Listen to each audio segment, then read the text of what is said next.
Hey guys, in this video I'm going to be coloring the picture that I drew and inked in my last video, so if you want to see how I came up with a picture, then you can check out that video if you haven't seen it yet. So I'm using my Copic markers and I'm using some cardstock, but it is not my typical Express It blending card. It's this Hammermill paper that I'm in the process of testing out. And I don't want to give away too much information because I do plan on doing a video on various paper types for markers. But so far, it's overall a very positive first impression on this paper, or impression so far. I've used it a few times now, so I'm liking it, but that's all I'm going to say for now until the actual video. So for the skin here, I decided I wanted to go with light blues because I knew the picture was going to have a lot of blue tones in it.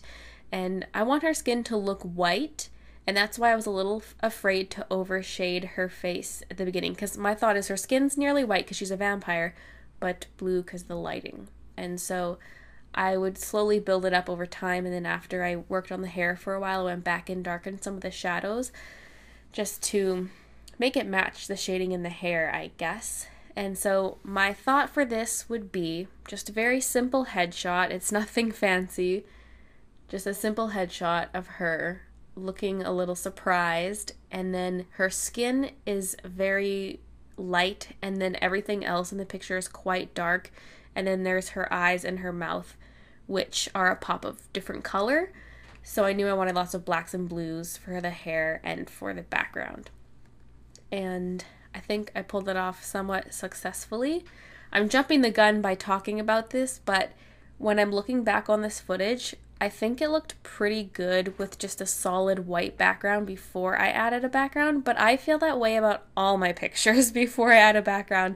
There's something about just the crisp simplicity of just white behind the picture. It looks good in my opinion, but a lot of times you want to add some kind of background to make it more interesting or add a certain kind of mood.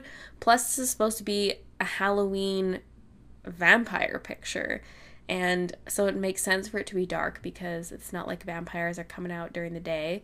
So I knew I wanted it to be dark. So looking back, I'm like, Bales, that's what you wanted. You can't just do the background regrets like I usually do. So for the skin, I used my neutral grays. So I used neutral grays 0, 1, 2, 3, and 4. And then I also used some blues, so there was a B91, B000, and a BG000. And I believe that was it for the skin. And then for the eyes, I used Y26 and Y28. And then the brown parts were E44. And then I used a touch of gel pen to bring back in some of the highlights. Same thing with what I'm doing with the lips is my white jelly roll pen for the highlights. And then for the colors, I used R89, R29, cool gray number 8, and cool gray number 10.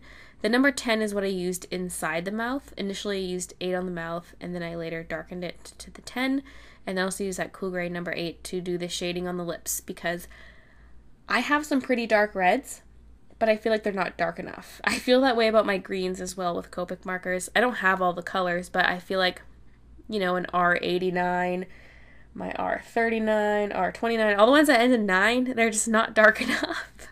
And so I had to go in with some gray to darken up the lips a little bit. And then for the teeth, I used a bit of N1 and N2 for a bit of shading. Now going on to the hair, I knew I wanted some blue lighting in this, because the idea is her hair is black with some blue highlights. In the end, it turned out a little bit more like her hair is kind of blue, like maybe a really dark blue. But first I went in just mapping out where I want some highlights to hit so that I don't forget to leave those areas lighter.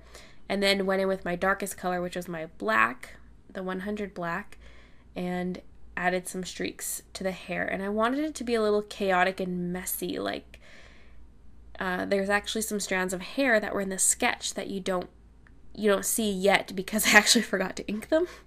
And then after I finished inking, I was like, oh crap, I forgot those. And I thought, okay, I'll just add those strands later with Copic marker.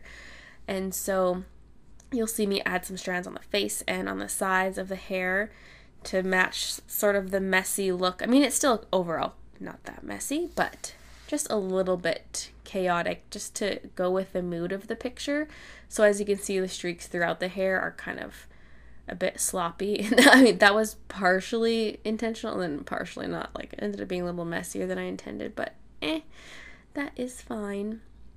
And then so after I did the blacks, I went in with a darker blue. So the first blue I used was the B93. The B90s are some of my favorite go-to blues. I went in with the 97 and then the 99 to add even darker shadows. And that is how I did the hair. And then I see this is where I'm going back and adding some deeper shading to the face. It's always scary doing that because I'm like, okay, I was done it and there was no major mistakes made. And then going back in and I'm like, I don't know. That happens a lot with the face though, because I usually do the shading too light and I have to go back and darken it. And now I'm taking one of my Prismacolor pencils and adding in some highlights. I wanted to talk about some other stuff in this video, so I'm going to quickly try to get a bit of this in. I touched on this a little bit in the last video about how I haven't really been keeping up with the Inktober's this last while. I've been falling behind badly, but what I forgot to mention was that I'm working on a really detailed ink piece, and it's probably a little over half done. It's taking me a while to do it because there's a lot of hair detail being drawn, but that will for sure be an extra speed paint video, or it might be actually a Friday speed paint video. Depends how things go with my schedule, but it's a nice enough, I think it's a nice enough picture that I'm totally okay with it being a Friday video and everything like that. So be on the lookout for that. And I also wanted to mention that I bought those oil paints and I haven't really been using them a whole lot because mostly because I feel like it's really hard for me getting up these weekly videos. I would need more planning in order to make an oil painting one of my weekly videos, and I feel very rushed as it is to get these done. And so when it comes time to having to make a video, I'm like, okay, I have time today to sit down and make a video. And I just go for my Copics. It's like my comfort medium. It's like my easy go-to thing that I know how to quickly use and I can make a picture out of it. And so that's why I haven't really been using my oils. And that oil painting I started is either going to get totally redone or half redone. I don't know. I'm just going to step away from that picture for a little while and just probably start something new with my oils.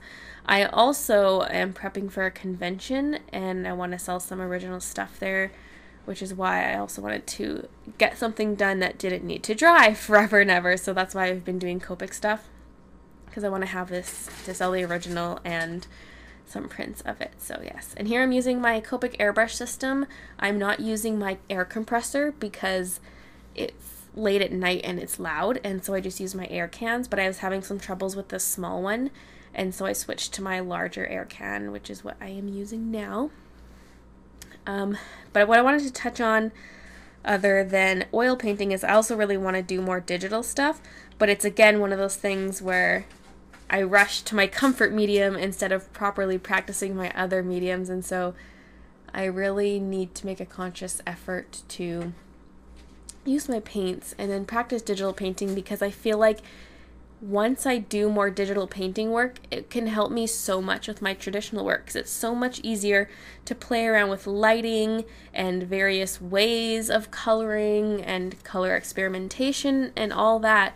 And so I feel like if I had more digital art practice, my art would be better when using traditional mediums, because I feel like I've hit a wall with my Copic work and I just need to shake things up and learn some new techniques and things like that and learn more about lighting and color and stuff. So yes, that's where I think digital will really help me, and so I would like to do more of that. Digital and oil paints, I need to make the time for them and chip away on practicing on that. Oh, by the way, I'm sorry if my voice sounds different in this video. I have a cold, and so it probably sounds slightly different, but not too different.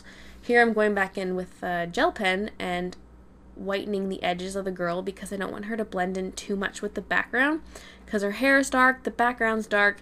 It's what I wanted because it's supposed to be a dark scene and a dark mood and stuff like that, but you know, you don't want her to blend in with the background. So I used the white gel pen and then the white pencil crayon to add a bit of white around her just to separate her out from the background. So yeah, so that is my simple vampire girl for a Halloween drawing, and I hope you guys liked it, and thanks for watching, and I'll see you in my next video. So I've got 8 packs here, and if I have time, I'd like to do a Halloween pack. I'd have to do up some art for that, and I'm for sure going to do a pack that just has my art on it. So I'm going to take art I've already done, like Vera, Lena, Solemn Dewdrops, that kind of stuff, and then make a little button pack out of that art. And with these